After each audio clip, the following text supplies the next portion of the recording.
At the White House this morning, where the Trump administration is counting down to a deadline the president set for Iran tonight. He wants the country's leaders to reopen the Strait of Hormuz by 8 p.m., a critical waterway for oil trade, or he will, quote, take the entire country out. That could include attacks on civilian infrastructure. The president threatening to hit bridges and power plants if Iran does not comply.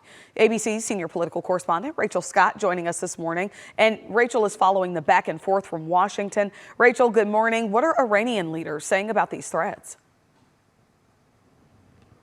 Well, Dia, we have Iranian leaders this morning that are flat out just dismissing these threats from the president, calling it rude, calling it baseless, and also calling it arrogant. We are also hearing from some Iranian officials in the country that are calling for Iranian civilians to form human chains around civilian infrastructure, so around bridges, hospitals, power plants, hopefully trying to send a signal to the United States not to strike those critical infrastructure. I mean, all of that is raising questions about whether or not this could amount to a war crime or violate international law. The president dismissed that when he was asked about it yesterday, but now we are starting to hear from some Republicans, even some on Capitol Hill, including Senator Ron Johnson, saying that he's hoping that the president is just all bluster and that he's not going to move forward with hitting any civilian targets, saying we are not at war with the Iranian people, Dia.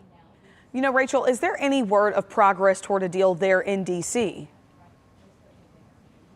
Yeah.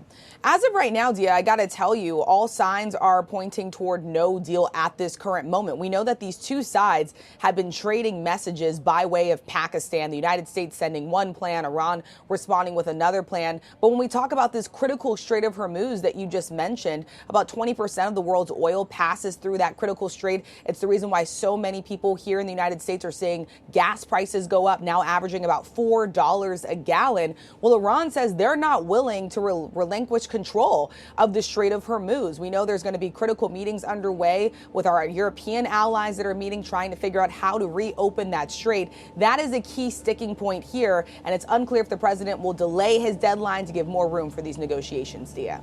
All right, ABC's Rachel Scott, thank you for joining us this morning.